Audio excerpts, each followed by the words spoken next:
Салам достор, байланышта Санчо Бей каналы. Бүгін 2013 жылы чыгып болгон окуядан алынган Уолл-стриттин карышкыры аттуу тасманы көрөбүз. Каарманыбыз баалуу кагаздарды сатуучу ишкана ачып өтө ылдамдыкта байып, бирок ач көздүктүн айынан кайрадан эле бир сому жок калат. Көрүүгө даяр болуп калсаңыздар баштай берели. Достор, бул кабарыбыз бизди өлкөбүздүн кайсы булуң бурчунан көрбөсүн, Кыргыздын кыраан жигиттеринин бардыгына тиешелүү. Айрыкча сиз аскер кызматкери болсоңуз, же болбосо аңчылыкка кызыгып алыстан таамай атып, айылда атагы чыккан мергенчилердин катарын толуктап, жок эле дегенде шаркырап аккан суудандагы балыктардын кайда сүзүп жаткандыгын билген балыкчы болсоңуз, анда бул дүкөндөгү буюмдар сизге өтө керектүү. Дүкөнүбүз өзү баатырлар байырлаган Баткен шаарында жайгашканы менен, сиз Кыргызстандын кайсы бурчунда болбоңуз Instagram аркылуу буйрутма берсеңиз болот. Азыр техниканын өнүгүп турган заманында Instagram'dan спецназер KG аккаунтуна кирип, буйрутманы берип дарегиңизди айтсаңыз, ылдам экспресс менен көз жумуп ачкычаңды жеткирип берет. Дүкөнүбүзгө буюмдар Турция, Америка, Россия жана өзүбүздүн эле жакынкы кошунабыз Кытай мамлекеттеринен келет. Андыктан достор, Instagram аккаунтка кирип катталып биздин атыбыздан келгениңизди айтып, көптөн бери алам деп чыгын албай жүргөн шайманыңызды алып өзүңүздү бир кубандырыңыз. Эгер сиз Баткен шаарынын өзүндөгү дүкөндөн алам десеңиз, Сыдыков Илиги дарегиндеги мега дүкөнүнө келип, биринчи кабаттан биздин соода күркөнү таба аласыз. Анда достор, Instagram'dan сырткары байланыш сандарында айта кетейин: 0552 76 76 42.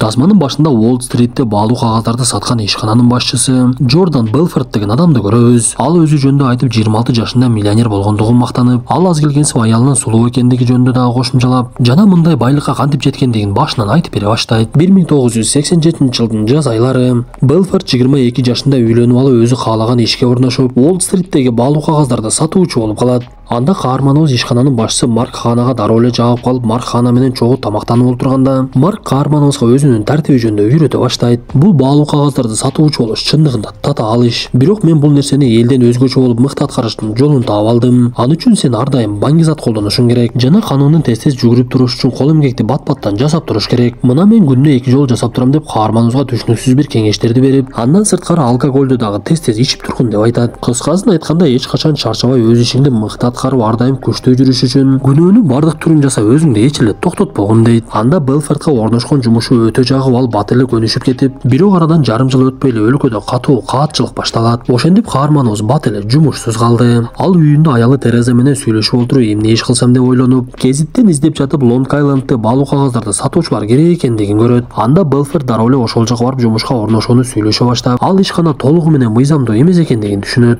Анан да ал жерде баалуу кагаздар өтө бир арзан баада сатылат экен. Эң эле кубанычтуусу, ар бир сатылган баалуу кагаздын баасынын 50% сатуучуга калып турчу. Муну уккан Белфорд уккан кулагына ишенбей дароо эле ишке орношуп, биринчи коңгуроосунда эле баардыгын таң калтырып, өзүнүн өзгөчөлүгү менен айырмаланып, баалуу кагазды $4000 сатып, $2000 чөнтөккө салат. Шоколад. Да, я впаривал им дерьмо. Ошентип каарманыбыз арзан, эч кимге кереги жок баалуу кагаздарды биринин артынан бирин сатып, Кыргызстандан Ангелияга иштеген кеткен туугандарыбызга окшоп эле акчаны күрөй баштайт. Бир күнү ал ашканада олтурса, каарманыбыздын кымбат баалуу унаасын көрүп, жанына Дони деген бала келип, сиздин унааңыз өтө бир саркеч экен. Мындай акча табыш үчүн эмне жумуш кыласыз деги, айынан канча табасыз десе, каарманыбыз оозомордо кыйшайбай айына $70,000 деп айтат. Муну уккан Дони, эгер айтканыңыз чын болсо, мен сиздин колуңузда иштегенге даярмын. Кааласаңыз азыр ишимден айдалып кетем деп жумушуна коңгуроо кылат дагы иштен чыгып кетет. Бул нерсе Белфорд үчүн деле аябай таң калыштуу болду окшойт. Кантсе да эки каарманыбыз бири-бири менен тез эле достошуп, Белфорддун оюна бир нерсе келип, алар иштебей калган унаа оңдошу жайды ижарага алышат дагы ишкана ачып алышат. Эң биринчи жумушчуларды өздөрүнүн тааныш досторун эле чакырышып, алардын баалуу кагазды сатканга эч кандай тажрыйбасы жок болгондуктан каарманыбыз үйрөтө баштайт. Күндөрдүн биринде Белфорд биздин ишканабыздын аты Стрэттанд Окленд болот деп айтып, адамдарына баалуу кагаздарды кантип алдап сатканды үйрөткөндүктөн ишканасы күндөн күнгө өсө баштайт. Ошентип бир канча айдын ичинде алар кеңсесин башка жака көчүрүп, акыркы айда $27 миллион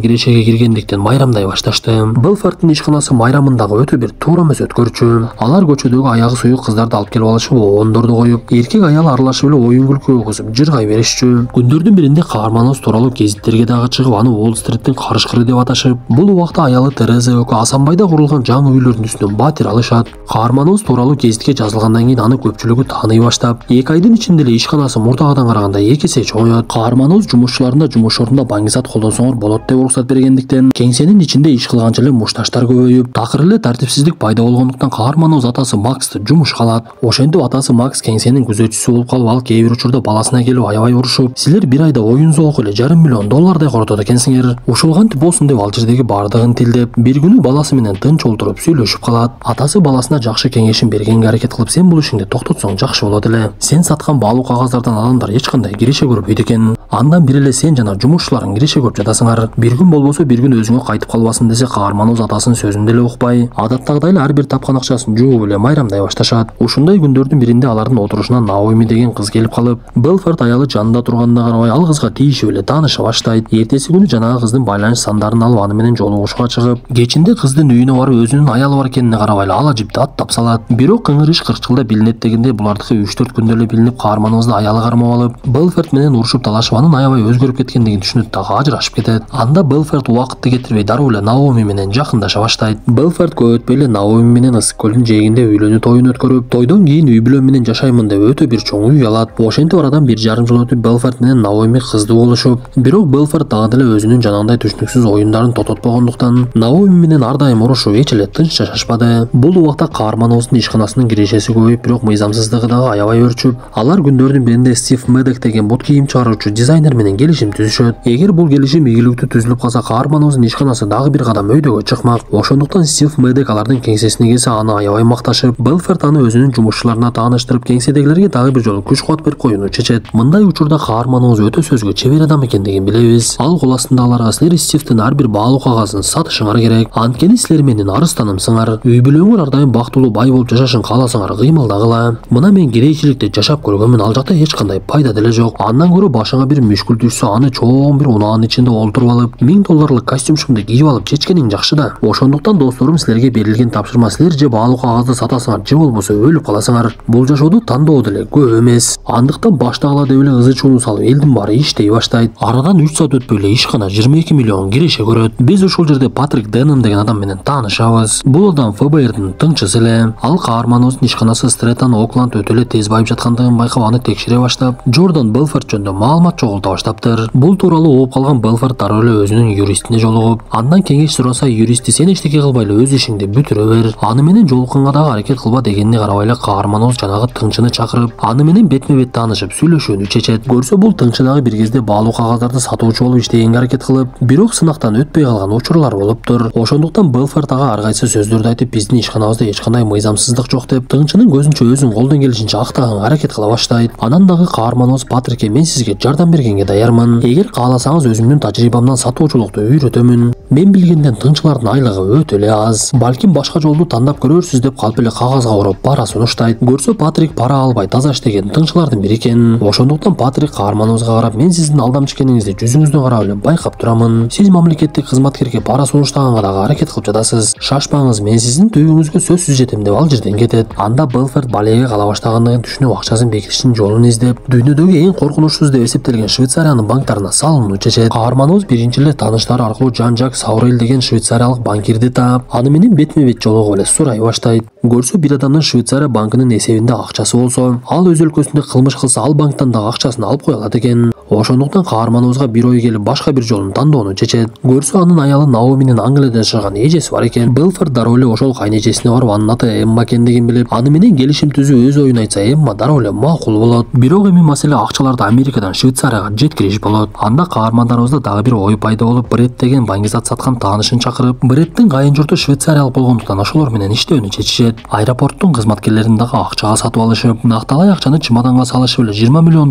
Швейцарияга жеткирип коюшту. Бирок күндөрдүн биринде Дони Бредке дагы бир жолу акча берип жатканда, аларды тартип сакчылар байкап калып, Дони качканга жетишип, Бред акчаны көтөрүп алып качып бара жаткан жерден кармап алышат. Бирок Дони бул тууралуу каарманыбызга айтпай эле унчукпай коюп, бир кезде Белфордко юристти коңгуроо кылып Бреддин кармалгандыгын айтат. Бирок Бред эч ким жөнүндө айтпай, эч кимди сатпай, ага каршы далил жок болгондуктан 3 жыл айга камашып, каарманыбызга болсо айлана чөйрөсүндөгүлөр атасы баш болуп кеңеш бере башташты. Бир болсо ФБРлер сенин үстүңдөн катуу түшүштү окшойт. Алар сага каршы кичине эле далил тапса камап салышат. Ошондуктан ишкананы Дониге өткөрүп бер дагы сен оюндан чыгып кетсең болбойбу? Буга чейинки иштеген акчаларың деле жетет го десе, каарманыбыз бул тууралуу көп ойлонуп, эмне болсо ошо болсун деп иштен кетпей эле кайрадан эле мурдагыдай ишин уланта берет. Ошентип 3 айдан кийин Брэд дагы абактан чыгып аны өтө чоң шан шоокет менен тосуп алышып, бирок алардын ишканасынын үстүнөн териштирүү башталгандыктан ар кайсы жумушчулардан сурагала башташат. Тыңчылар канчалык аракет кылбасын бир дагы жумушчусу эч кандай маалымат беришпей, берген суроолоруна мен муну билбеймин, мен тигини тааныбаймын деп гана жооп берип жатышты. Анан да Дони менен Белфорд ишкананы алыстан башкаралы деп Италияга кетип калышат. Бир күн эле Наоми ыйлап баштап Англиядагы эжем өлүп калыптыр деп Швейцариядан эсеп ачкан Эмманын өлүмү жөнүндө айтат. Анда Белфорд анын эсебинде 20 миллион доллар бар эле го, эмне кылабыз деп дароо банкирге коңгуроо кылып, акча жөнүндө сураса банкир каарманыбызга Швейцарияга эртирээк келиңиз деп суранды. Бул убакта өзүнүн менчик кемесинде олтурган Белфорд ушуну менен Монакага чейин сүзүп барып, андан нары Швейцарияга учуп кетебиз деп мерчемдей баштайт. Бирок алар бара жаткан кезде эле орто жолдо катуу бороон башталып, толкундар көтөрүлүп кемеси аңтарылуу коркунучунда туруп калды.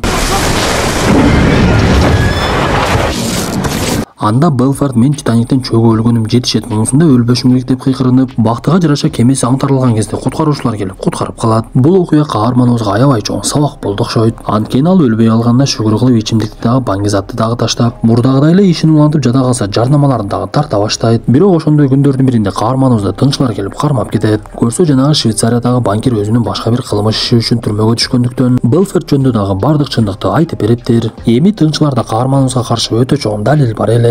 Анда соттун чечими менен каарманыбызды үй камагына камашып, 21 миллион доллар айып пул төлөшүң керек деген чечим чыгат. Бирок Белфорддун үстүнөн толук сот иши бүтө элек болчу.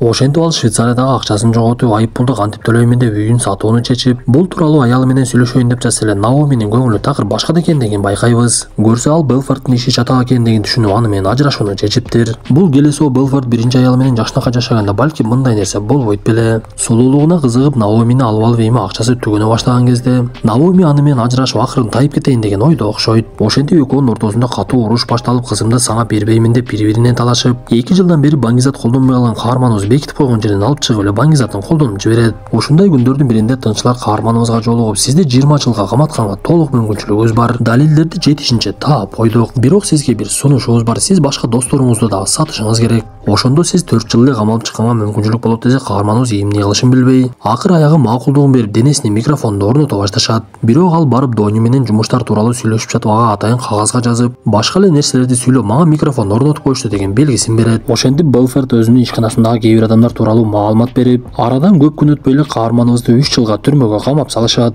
Биз тасманын аягында Белфорд түрмөдөн чыгып сатуучулукка үйрөтүп акча таба баштагандыгын көрөбүз. Достор, ушуну менен бүгүнкү тасмабыз дагы аягына чыкты. Тасма жакса мыкты белгисин басып, оюңуздарды калтыра кетиңиздер. Анда эмесе кийинки тасмадан жолугушканча ден соолукту жакшы карап, адалдан мээнет кылып тапкан акчабызды адалга гана иштетели.